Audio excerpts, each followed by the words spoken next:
Math कक्षा 10 के अगले भाग पर चलते हैं। मैं हूं हरी सर और आप सभी बच्चे देख रहे हैं आपका अपना YouTube channel math with Hari sir. और यहां पर अब हम करेंगे प्रश्न 6। तो प्यारे बच्चों, अब हम देखिए प्रश्न 26 क्या कहता है। सॉरी 6 नहीं, 26वां कर रहे हैं। और ये क्या कहता है, ज़्यादा टाइम वेस्ट नहीं करते हैं, इसको हल करना शुरू करते हैं और ज़्यादा से ज़्यादा प्रैक्टिस कीजिए। मैं तो ये कहता हूँ, यदि समीकरण ए एक्स स्क्वेयर यानी ए एक्स 2 जमा बी एक्स जमा सी बराबर 0 के मूल दिए हुए हैं हो तो ए और सी का अनुपात ज्ञात करना है हमें।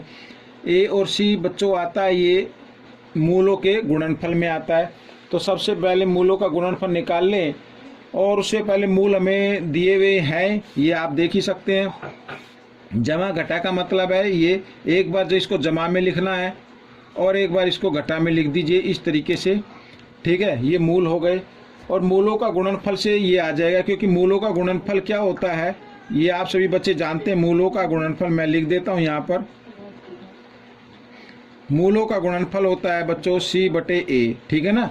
और A और C का ये अनुपात ज्ञात करना है, तो कर लेते हैं। तो गुणनफल लिख लेते हैं। तो यहाँ पर हम देख रहे हैं जो नंबर हैं बच्चों, ये है तो एक जैसे नंबर, लेकिन यहाँ पर जो साइन है, निशान है, वो अलग अलग है। जमा ये घटा, तो A जमा B और A घटा B, ये होता है A की 2 घटा B की 2।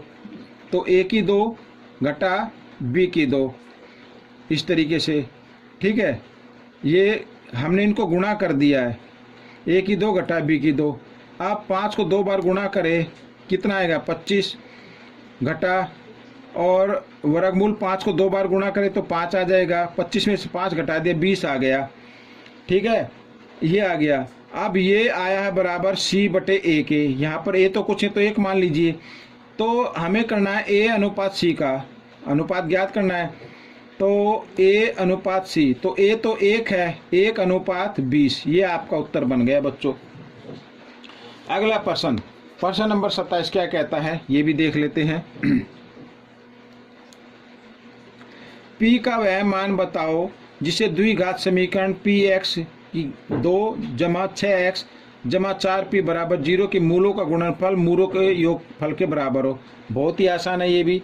इसमें कहा है मूलों का गुणनफल और मूलों का योगफल आपस में बराबर है, तो गुणनफल निकाल लेते हैं पहले। मूलों का गुणनफल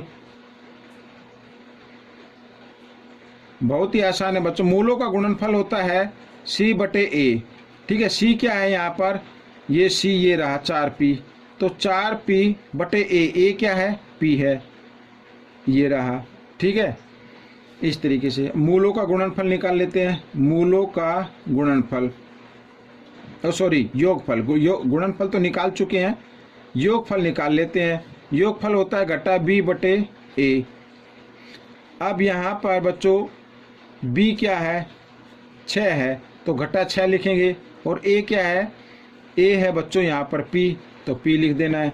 अब प्रश्न में कहा है कि ये दोनों बराबर हैं आपस में, तो इनको बराबर कर देते। 4P/P बराबर घटा 6/P।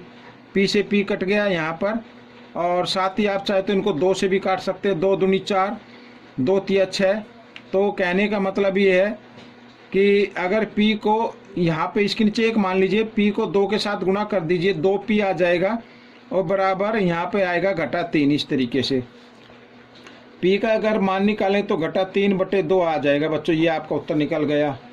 तो ऐसे थोड़ा छोटे तरीके से कीजिए और जल्दी कीजिए। प्रैक्टिस जितनी अच्छी होगी उतना आप जल्दी कर पाएंगे। आइए प्रश्न नंबर 28 कर लेते हैं। प्रश्न नंबर 28 भी क्या कहता है, यहाँ पर एक द्विघात समीकरण दिया हुआ है जो x जमा A और x जमा B के रूप में व्यक्त किया गया है। तो A और B का मान बताना है, ठीक है। तो पहले इस समीकरण को इस फॉर्म में हम व्यक्त कर लेते हैं, लिख लेते हैं।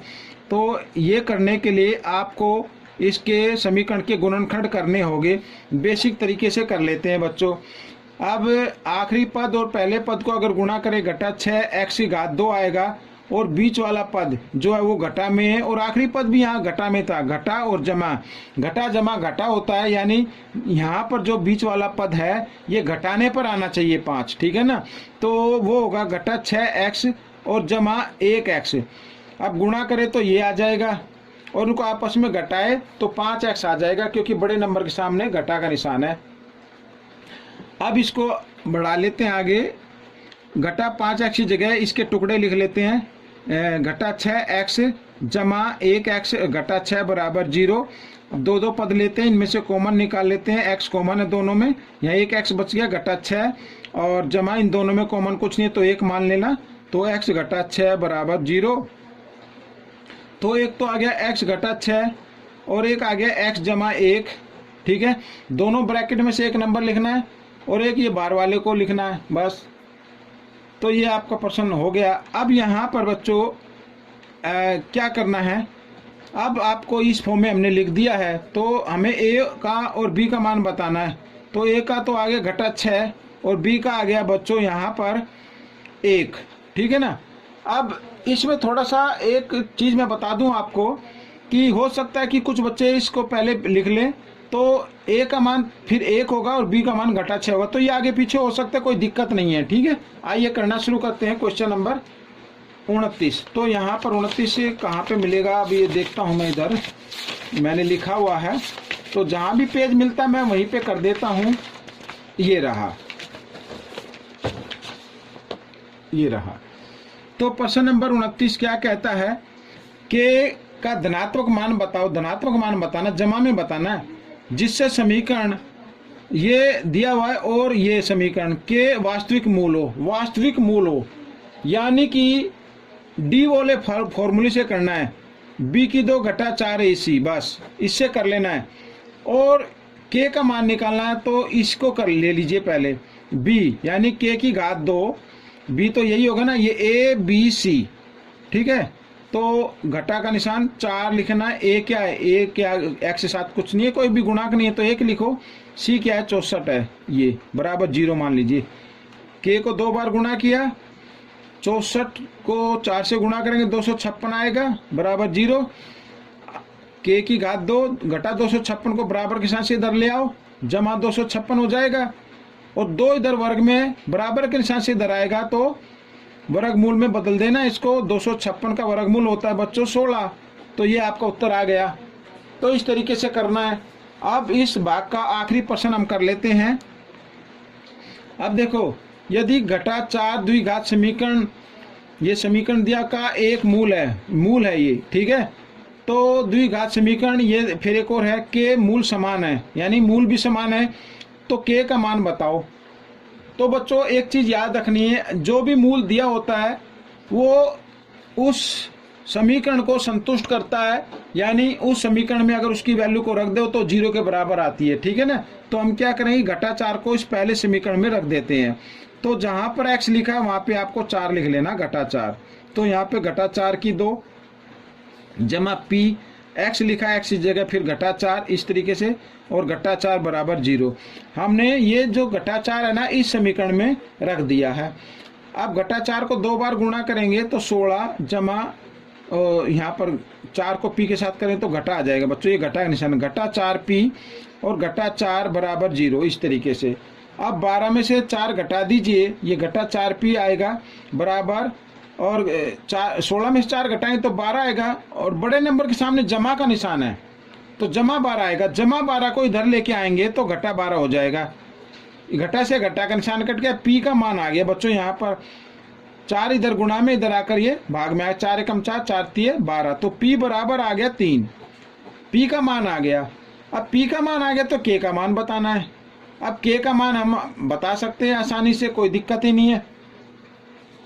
तो आपको क्या करना होगा के का मान बताने के लिए, अब आपको यहाँ पर, ठीक है ना, इसको करने के लिए ये के का मान रहा, तो इस समीकरण को मैं लिख लेता हूँ एक बार, x की 2 जमा पी एक्स जमा के बराबर 0, इस तरीके से मैंने लिख लिया है। तो अब d का फार्मूला यूज करना है आपको, d वाला फार्मूला, ठीक है ना। तो b की 2 घटा 4 AC, तो b क्या है यहाँ पर p, लेकिन p का तो मान आ गया ना 3, तो p की जगह 3 लिख लेना आपको, 3 की घात 2 घटा 4, a का मान 1 और c है k, तो यहाँ पर रखना k बराबर 0। तो 3 को 2 बार गुणा किया 9 घटा 4 k बराबर 0 और घटा 4 के, और इन जमा 9 को इधर ले आओ, घटा 9 हो जाएगा, घटा से घटा का निशान कट गया, इधर कर लेते हैं। के का मान निकालना है 9 और 4 इधर गुणा में था, इधर आकर ये भाग में आ गया। ये आपका उत्तर बन गया। तो बच्चों ये प्रश्न आपका हल हो गया। तो जितनी ज़्यादा प्रैक्टिस आप करेंगे उतनी जल्दी आप इसको कर पाएंगे। मिलेंगे अगले भाग में, तब तक आप मेरी वीडियो को देखते रहिए और इसमें से सीख कर दूसरों को सिखाते रहिए। वीडियो देखने के लिए धन्यवाद।